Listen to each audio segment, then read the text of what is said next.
الحمد للہ رب العالمین والصلاة والسلام علی رسولہ الکریم وعلی آلہ وصحبہ ومن تبعہم بإحسان الی یوم الدین، اما بعد۔ سورۃ الاعراف اب شروع ہو رہی ہے۔ اس کا جو مضمون ہے وہ ہے تاریخ انسانی کا بیان۔ رکوع نمبر 1 میں اللہ رب العزت نے فرمایا کہ روز قیامت فیصلہ نیک اعمال کے وزن پر ہوگا۔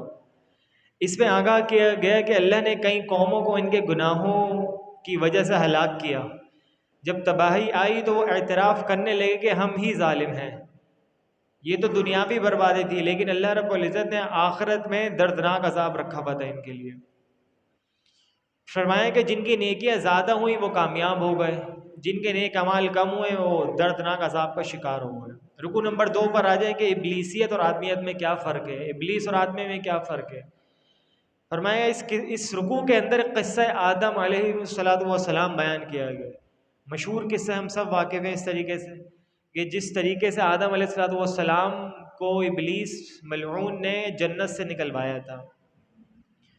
مختصراً بیان کرتا ہوا چلوں کہ آدم علیہ السلام کو اللہ رب العزت نے ایک پیڑ یا ایک درخت کھانے سے روکا تھا، آپ اس کو نہیں کھائیے گا، لیکن ابلیس نے کیا کرا، ان کو وسوسے ڈال کر اس کو اس چیز پہ لگا دیا۔ کہا کہ اللہ نے اس لیے منع کرا گئے کہ تم ہمیشگی کے لیے جنت میں ہوگے، لیکن انسان تھے نا، وہ کھا لیا۔ تو اللہ رب العزت نے کیا کرا، ان کو دنیا کے اندر بھیج دیا، جس کی وجہ سے یہ ساری چیزیں اب چلتی ہوئی آ رہی ہیں۔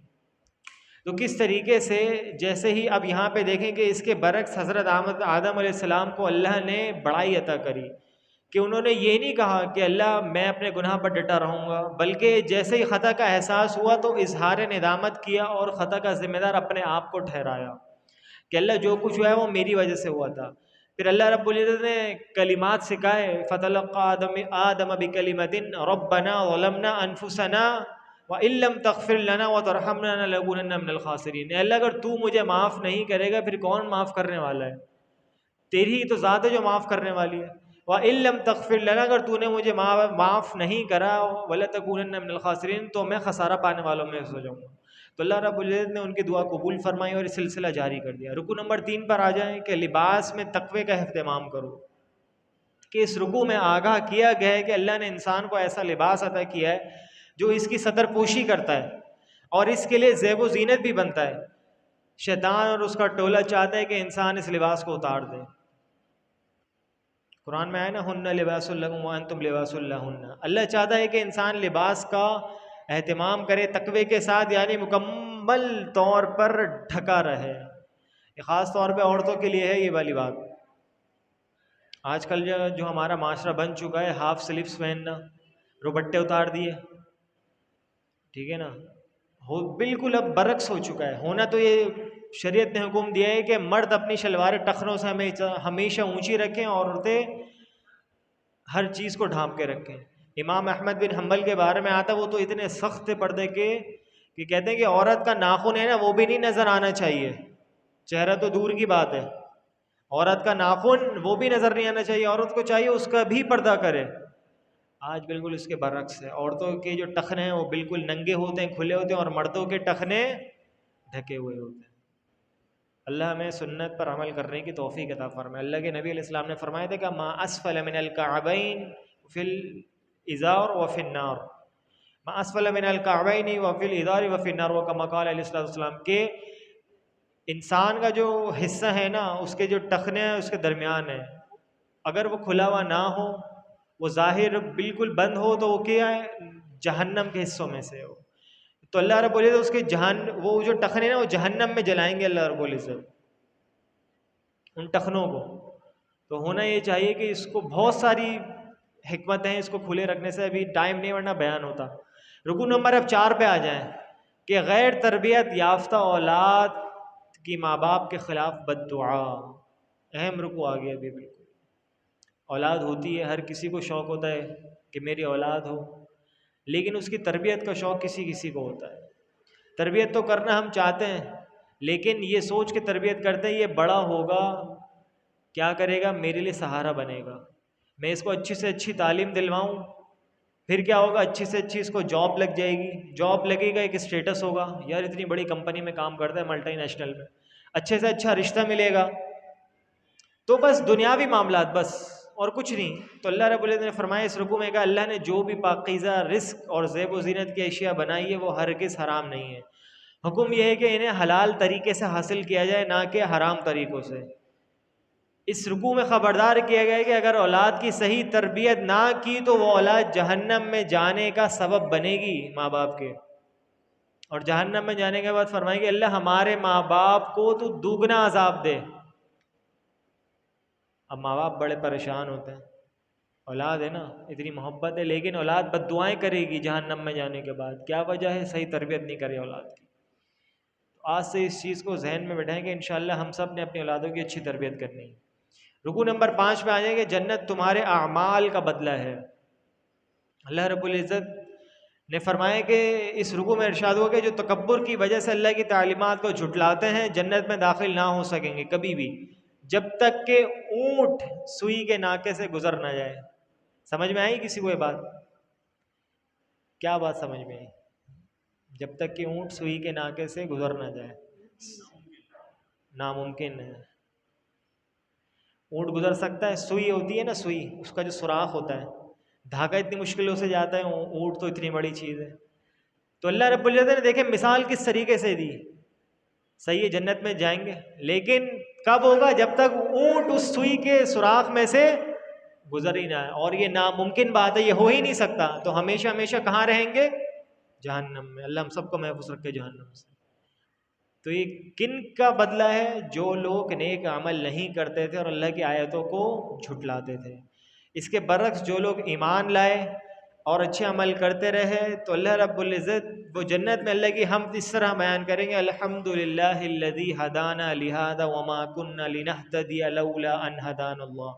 تمام کی تمام تعریفات اللہ رب العزت کے لیے ہیں جس نے ہمیں اس جنت تک پہنچنے کی ہدایت دی۔ ہم ہرگز ہدایت نہ پاتے اگر وہ رب ہمیں ہدایت نہیں دیتا۔ تو پتہ یہ چلا ہدایت کا دینا ملنا کس کی طرف سے ہے؟ اللہ رب العزت کی طرف سے۔ اللہ ہمیں نیک ہدایت کی توفیق عطا فرمائے۔ پھر اللہ جواب میں ارشاد فرمائے گا کہ جنت دراصل تمہارے اعمال کا بدلہ ہے، جو تم اس دنیا کے اندر عمل کرتے رہے، راتوں کو جاگتے رہے، رمضان کی راتوں میں جاگتے رہے، اس کے دن کے اندر روزے رکھتے رہے، اس کا بدلہ یہ میں نے تمہیں آج دے دیا ہے۔ کس کی صورت میں؟ جنت کی صورت میں۔ اللہ کے نبی علیہ السلام نے فرمایا نا کہ اللہ فرماتے ہیں کہ الصوم لی، کہ جو روزہ ہے نا میرے لیے، وانا اجزی بھی، اور میں ہی اس کا اجر دینے والا ہوں۔ اب اللہ رب العزت کتنا بڑا اجر دینے والا ہے، اس نے کتنا بڑا اجر تیار رکھا ہے، وہ تو وہی جانتا ہے۔ فرمایا اس رکوع میں اصحاب اعراف کا ذکر کیا گیا ہے، جو یہ سورۃ الاعراف ہے نا ان کا ذکر آیا ہے اب، کہ یہ وہ لوگ ہیں جن کی نیکیاں اور برائیاں دونوں برابر ہوں گی۔ تو اللہ رب العزت سے وہ دعا کریں گے اللہ تو ہمیں اپنی رحمت سے جہنم سے ہٹا کر نہ جہنم میں جائیں گے نہ جنت میں، ہمیں جنت میں ڈال دے۔ پھر اس کے جواب میں رکوع نمبر 6 ہے کہ آخرت کی تیاری سے غافل نہ ہو۔ اس رکوع میں بیان کیا گیا اصحاب اعراف کی دعا قبول کی جائے گی اور وہ جنت میں داخل کر دیے جائیں گے، جو بالکل برابر برابر چلنے ہوں گے۔ اسی رکوع میں ان لوگوں کی ندامت کی گئی کہ جنہوں نے کھیل تماشے کو اپنا دین بنا لیا تھا، صرف اور صرف اس دنیا کے اندر آئے تھے کھیل تماشا کرا اور بس، وہ آخرت کی تیاری کے لیے بھی سنجیدہ ہوئے نہیں، اور روز قیامت برے انجام کو دے کر اپنی غفلت پر افسوس کریں گے، ہائے کاش کہ اللہ کے رسول کی بات مان لی ہوتی، کاش میں اس کو دوست نہ بناتا، کاش میں اس کو دوست نہ بناتا۔ رکوع نمبر 7 پہ آ جائیں، دعا کے آداب کیا ہیں؟ اب یہاں پہ ذرا سیکھ لیں کہ دعا کس طریقے سے مانگی جاتی ہے۔ دعا کے بھی آداب ہوتے ہیں، جو ہم کہتے ہیں نا کہ ہماری دعائیں قبول نہیں ہو رہی، یہ نہیں ہو رہا، وہ نہیں ہو رہا، تو سب سے پہلے آداب سیکھنے پڑتے ہیں ہر چیز کے لیے۔ اللہ رب العزت نے اس میں بتایا کہ رکوع میں تلقین کی گئی کہ دعا صرف اپنے حقیقی رب سے مانگنی چاہیے، توحید بیان ہو رہی ہے یہاں پہ، اور سے سنیں ذرا کہ دعا کس سے مانگی جائے؟ اللہ رب العزت سے، اس کے علاوہ کوئی ذات نہیں ہے قبول کرنے والی دعاؤں کو۔ فرمایا کہ دعا کے آداب یہ ہیں کہ یہ تنہائی میں اور گڑ گڑا کر مانگی جائے بڑی، میرے برابر میں کوئی بیٹھا ہوں میں فوراً ہاتھ اٹھا لوں اور رونا شروع کر دوں، یہ تو صحیح نہیں ہے نا، وہ تو سمجھے گا یار بڑا ہی نیک و کار بندہ ہے۔ سب سے پہلا ادب اللہ نے کیا کہا؟ یہ تنہائی میں ہونی چاہیے اور گڑ گڑا کے بالکل۔ کسی لکھنے والے نے لکھا تھا کہ جب بچہ چھوٹا ہوتا ہے وہ اپنے ماں باپ سے کس طریقے سے باتیں منگواتا ہے، مجھے بتائیں گے کوئی؟ چھوٹا بچہ ہوتا ہے، اگر اسے کوئی چیز چاہیے وہ کس طریقے سے بولتا ہے؟ بول تو سکتا نہیں ہے، کیا کرتا ہے وہ؟ ضد کرتا ہے اور روتا ہے۔ اہم بات جو ہے، ماں باپ کو کیا آ جاتا ہے؟ ترس آ جاتا ہے، پیار آ جاتی ہے، محبت آ جاتی ہے، اور کیا کرتے ہیں؟ چلو یار لے کے تو بچہ ہے ہمارا۔ تو بھائی رب بھی یہی چاہتا ہے کہ میرا بندہ میرے سامنے روئے، گڑ گڑائے، تو میں اس سے کیا کروں؟ میں بھی ترس کھاؤں، اس پر رحم کروں، کیونکہ میں کون ہوں؟ میں تو غفور ہوں، رحیم ہوں، میں ہی تو سب سے زیادہ غفور ہوں، میں تو سب سے زیادہ رحم کرنے والا ہوں، میرے علاوہ کون ہے؟ میں ہی تو وہی ذات ہوں۔ یہ ایمانداری سے بتائیں، جب میں اللہ کے سامنے روؤں گا تو اللہ ایسے مسترد کر دے گا میری دعاؤں کو؟ بالکل بھی نہیں کرے گا۔ اللہ تو فرماتے ہیں کہ مجھے شرم آتی ہے کہ میرا بندہ میرے سامنے ہاتھ اٹھایا اور میں اس کو خالی ہاتھ بھیج دوں۔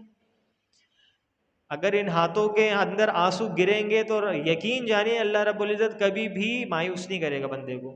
دوسرے کے دعا کرتے ہوئے اللہ سے اچھی امیدیں لگائیں۔ نبی اکرم صلی اللہ علیہ وسلم نے فرمایا کہ بندہ اس امید کے ساتھ دعا کرے اللہ سے کہ اللہ میری دعا قبول کرے گا ہی، تو اللہ قبول کر لیں گے انشاءاللہ۔ اس کا خوف بھی طاری ہونا چاہیے کہ میں جو مانگ رہا ہوں کتنی بڑی ذات سے مانگ رہا ہوں۔ ایک عاجزانہ ہوتی ہے نا، اگر کہیں بھی ہمیں وزیر اعظم ہاؤس جانے کا موقع ملے، وزیر اعظم ہمارے سامنے، ہم کتنے اس سے ملیں گے۔ دنیا کی مثالیں میں دینا نہیں چاہتا، لیکن کیا کریں، ہم انسان ہیں، مثالوں کے بغیر سمجھتے نہیں ہیں۔ بڑی چھوٹی مثال دے رہا ہوں، یہ بہت چھوٹی، ہمارے وہ بالکل اوسان خطا ہو جاتے ہیں کہ یار اتنی بڑی ذات ہے، کس طریقے سے میں ملوں؟ چلیں علماء کو رکھ لیں، علماء کی مثال بہتر ہے بہت۔ بڑے بڑے علماء ہوتے ہیں نا، تو میں ان سے ملوں آ کے میرے زبان نہیں کھل پاتی، کتنے بڑے عالم ہیں ماشاء اللہ، علم والے، تقوی والے، ہاتھ ملانا نصیب ہو جائے، یہ ہو جائے۔ تو وہ جو ذات ہے اتنی بڑی، جو ساتوں آسمانوں سے اوپر عرش پر اپنے مستوی ہے، تو اس کے سامنے میں ایسے ہی بس ہاتھ اٹھا لوں، ایسے ہی تو کر لوں؟ کچھ تعریفات ہوتی ہیں، تمجیدات ہوتی ہیں، اس طریقے سے مانگا جائے اللہ سے۔ فرمایا دعا میں زیادتی نہ کی جائے، یعنی چلا چلا کے نہ مانگا جائے، چلایا نہ جائے دعا کے اندر کہ اللہ تو یہ کر، یہ کر، یہ کر، نہیں۔ دعا تو بالکل ایک ایسی چیز ہے، خاموشی سے، چپکے چپکے، جس طریقے سے زکریا علیہ السلام نے کری تھی اپنے رب سے کہ اللہ تو مجھے بیٹا دے دے۔ قرآن نے بھی اس کی تعبیر ایسی کری، زکریا علیہ السلام نے اپنے رب کو دبے دبے الفاظوں میں آرام آرام سے تہجد کے وقت پکارا، آرام آرام سے بالکل، کہ اللہ تو مجھے بیٹا عطا کر دے۔ پتہ تھا ان کو بیوی بانجھ ہے، لیکن یقین تھا اپنی دعا پر۔ اور فرمایا کہ اور نہ ہی ایسی دعا کی جائے جس سے کسی اور کو نقصان ہو، اللہ اسے بھلائی کا سوال کیا جائے، زمین میں فساد نہ کیا جائے، یعنی اللہ کی نافرمانی نہ کی جائے۔ اگر ہم اللہ کا حکم پورا نہیں کریں گے تو اللہ بھی ہماری دعائیں پوری نہیں کرے گا۔ تو یہاں پہ سب سے پہلی شرط یہ ہوئی کہ اللہ کی ماننی ہے سب سے پہلے، اس کے بعد اپنی دعاؤں کو قبول کروائیں۔ رکوع نمبر 8 پہ آ جائیں، قوم نوح کی روش اور ان کا انجام۔ اس رکوع کے اندر حضرت نوح علیہ السلام کا واقعہ بیان ہوا ہے کہ انہوں نے قوم کو اللہ کی بندگی کی دعوت دی، قوم کے سرداروں نے کی دعوت کو جھٹلا دیا، اور حضرت نوح پر گمراہ ہونے کا بہتان لگا دیا۔ اللہ نے حضرت نوح اور اہل ایمان کو بچا لیا اور جھٹلانے والوں کو ایک طوفان کے ذریعے سے غرق کر دیا۔ قرآن کے اندر آتا ہے نا کہ حضرت نوح علیہ السلام کشتی بنانے لگے تو قوم والوں نے کہا بھئی پاگل ہو گیا یہ تو، نعوذ باللہ من ذالک، نہ بارش نہ بادل، کشتی بنانے چلے۔ اللہ نے فرمایا کہ ایک ایک جوڑا رکھ لینا تمام انسانیت کا، ہر کسی کا، چرند پرند، جانور، انسان، سب کا رکھ لینا، کشتی میں سوار ہونا ہے۔ جس دن کشتی میں سوار ہونے کا ٹائم ہے، اتنی تیز بارش ہوئی، اتنی تیز بارش ہوئی، سب ڈوب گیا، صرف وہ کشتی باقی تھی۔ نوح علیہ السلام کا بیٹا کیا تھا؟ قال سآوی الی جبل یعصمنی من الماء، ابا جان میں تو جا رہا ہوں سب سے اونچی چوٹی کے اوپر، وہ مجھے پانی سے محفوظ رکھے گی۔ نوح علیہ السلام نے فرمایا کہ بیٹا آج جو ہے نا کوئی بچانے والی ذات نہیں سوائے اس اللہ رب العزت کی، اس گمان میں نہ رہنا۔ وہ بھی ڈوب کے غرق ہو کے مر گیا قوم کے ساتھ، ایمان نہیں لایا تھا۔ رکوع نمبر 9 پر آ جائے، قوم ہود کی بربادی کا کیا سبب بنی؟ کہ سرداران قوم ان کی دعوت توحید کو جھٹلاتے رہے اور انہیں جھوٹا اور احمق قرار دینے کی گستاخی کری۔ اللہ نے ان بدبختوں کو برباد کر دیا اور اپنی رحمت سے حضرت ہود اور اہل ایمان کو بچا لیا۔ رکوع نمبر 10 پہ آ جائیں، قوم صالح اور قوم لوط کا انجام کیا ہوا؟ قوم صالح کے لیے اللہ رب العزت نے ان کی قوم کے لیے ایک اونٹنی بھیجی نشانی کے طور پر، لیکن انہوں نے کیا کرا، اس اونٹنی کو قتل کر دیا. تو اللہ رب العزت نے انہیں کیا کرا، قوم کو تباہ و برباد کر دیا. اسی طریقے سے قوم لوط پر آ جائیں کہ کس طریقے سے وہ لوگ ہم جنس پرستی کرتے تھے قوم لوط والے. ابھی ہم نے سنا نا قرآن میں کہ نوح علیہ لوط علیہ السلام کی قوم والوں نے کیا کرا، انہم اناس یتطہرون. یہ بڑا آیا ہے چودھری، قرآن کے الفاظ بتا رہا ہوں کس طریقے سے قرآن سادہ الفاظ میں بیان کرتا ہے. یہ بڑے آئے مولوی صاحب ہمیں پاک کرنے کے لیے. قرآن کا بھی ترجمہ اٹھا جائے کہ ایسے ہی ہوگا بالکل. انہم اناس یتطہرون، یہ ہمیں پاک کرنے آ گئے، ہمیں سبق سکھانے آ گئے، سبق پڑھانے آ گئے کہ ایسا نہ کرو ایسا نہ کرو. اللہ رب العزت نے کیا کرا، ان کو غرق کر دیا بالکل، قوم لوط کو بھی. اللہ سے دعا کریں اللہ سمجھنے کی توفیق عطا فرمائے. وما علینا الا البلاغ.